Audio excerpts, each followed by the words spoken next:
Hello and welcome back to FDTV podcast. We are back again with another episode. I'm your host Ali, along with my fellow co-host Jawad. Jawad, how are you doing today? I'm doing great. So I know that we got some exciting topics today, so let's get into it. As the transfer window is approaching with the season's conclusion, a lot of players are looking to move and change clubs. But at the top of my list this time around is Marco Verratti, who's a box-to-box midfielder for PSG. Rumors are linking him to Chelsea, a reunion with his former coach, Thomas Tuchel. So, what are your initial reaction to the transfer rumor? My initial reactions is that PSG is in a whole lot of trouble.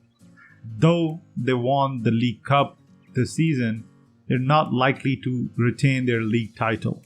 So with that said, there are going to be major changes. Whether that's the manager, whether that's the players, I don't think it is going to be the manager since he's recently joined. I feel like there are some players that are going to be going in and out of the squad. And Verratti is a very, very good fit for Chelsea, specifically with Tuchel in charge.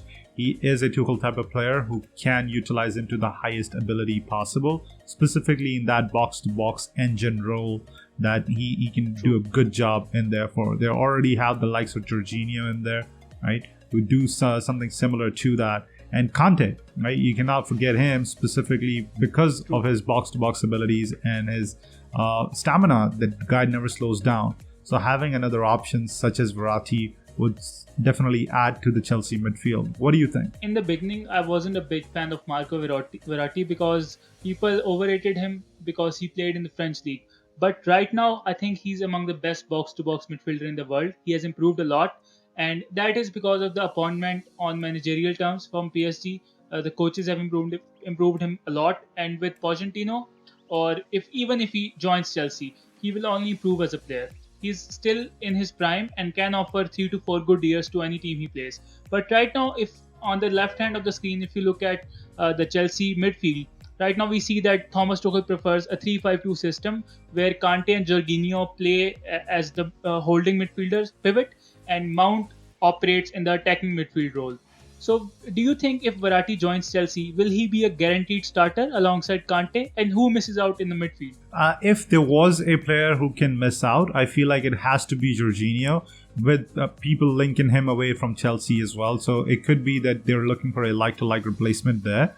But no one's replacing Kante. The guy is the heart and soul of Chelsea's midfield with his never-give-up attitude, playing till the last breath of the match. He is Chelsea's midfield. So I feel like if there was a room to be made, that has to be Jorginho. With him going back to Italy and playing in this Serie A, it's looking likely that the Verratti links are because they're looking to replace him. Though, if I was Tuchel, I wouldn't want to get rid of Jorginho. He's been putting in very good performances as of late. So what I would really think is the likes of Milan with the double pivot, similar to Chelsea's. We've got Kessié and Benacer and then Tonali interchanging in between. I feel like it's going to be a very similar system when you've got three very high quality midfielders in the likes of Jorginho and Kante along with Verratti. You're going to need all three of them if you're going to compete in all different fronts, which Chelsea is looking likely to do so next season as well in the Champions League, the Premier League. Of course, we got the FA Cup and all the other stuff that comes along with playing in the English highest tier. So I want to ask you something. With Verratti and Kante as a starter, and Mason Mount, who is an emerging talent and will only get better with time, and to me he is a good starter for Chelsea right now. So with that midfield, do you think they can compete with the best midfields in Europe and let's say Man City or Man United? I feel like their midfield is not the problem. It hasn't been the problem this season since Tuchel took over. I feel like where they struggle is they struggle to put forward the ball in terms of connecting the ball.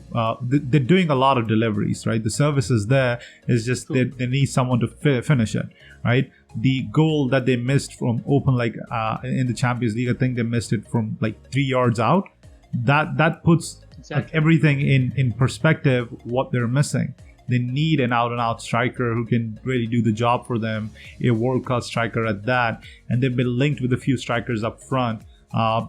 Whether who ends up joining them is still a question to be asked.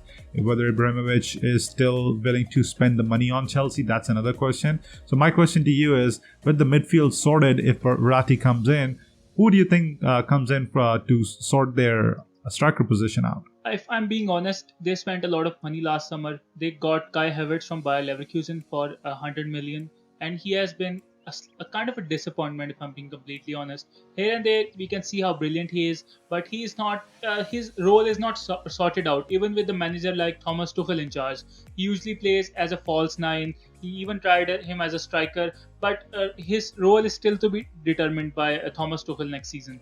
And I like him; he's a good player. Along with that, they bought Timo Werner for 50 million. That was a very big spending there as well. And they bought Hakim Ziyech, who agreed a pre-contract with Chelsea for 45 million. But we have not seen the best of him in the Premier League. I don't think they will pay a lot of money for a striking spot this summer. And if I'm being completely honest, they are being really rude to Tommy Abraham, who I think can solve their striker problems. He is a perfect player who can, play in the Premier League. He knows the intensity of the league as well. Instead of spending on the striking spot, they should give Tammy Abraham the chance to play, and they should invest in a center back because Azpilicueta and Thiago Silva are getting old and they need to look for a replacement. What do you think? Very interesting point there, Ali. I feel like I would have missed out on that because how good the defense for Chelsea has been this season since Tuchel took over, right? So if I was making a judgment just based on looking their scoreline, just based on looking what I'm hearing from the media, I feel like defense was not the problem, but you make a very solid point that they've got a very aging Thiago Silva at the heart of defense. They do need someone to come in and essentially take over. He can start as a deputy for Silva and then slowly integrate into the team. So that is a very good shot that they need someone in defense who can come in and take over. And reports are linking a 50 to 60 million fee for Marco Verratti at 28 or 29 years old. I think that's a very good investment. I want to ask you this. When you see Verratti in performances in the past years against Real Madrid, against Barcelona, what are the qualities that he will bring to Chelsea, and what are the weak points that Verratti offers along with the positives? Right. So here's the thing about Verratti. The guy is a brilliant footballer in the sense that he has to play in a specific role. If he's not in that role, he's going to struggle, like he has struggled in countless other matches. Now, he's done good for PSG. Whether he fits into the double pivot at Chelsea is going to be something to see, because the role that he plays is kind of taken already by Kante. Right? Kante is what Verratti is to PSG. Now, if he comes in and they have two enforcers in midfield, that's going to be very interesting to watch, because like I gave you the example, the double pivot works as one midfielder being the enforcer and the other midfielder kind of playing the ball out of the back, right? Almost like a deep line playmaker. And with Kante and Verratti on the ball, I feel like that's where they're going to struggle. That's where Jorginho is really good when he's paired up with Kante. He can play the ball out of the back of the midfield and connect the loose balls, really get themselves out of trouble. That's where I feel like Verratti might struggle in Chelsea. But you can always make the changes. Like I said, if all three of those world-class midfielders are playing, you can interchange them in between and really find the best pairing for yourself.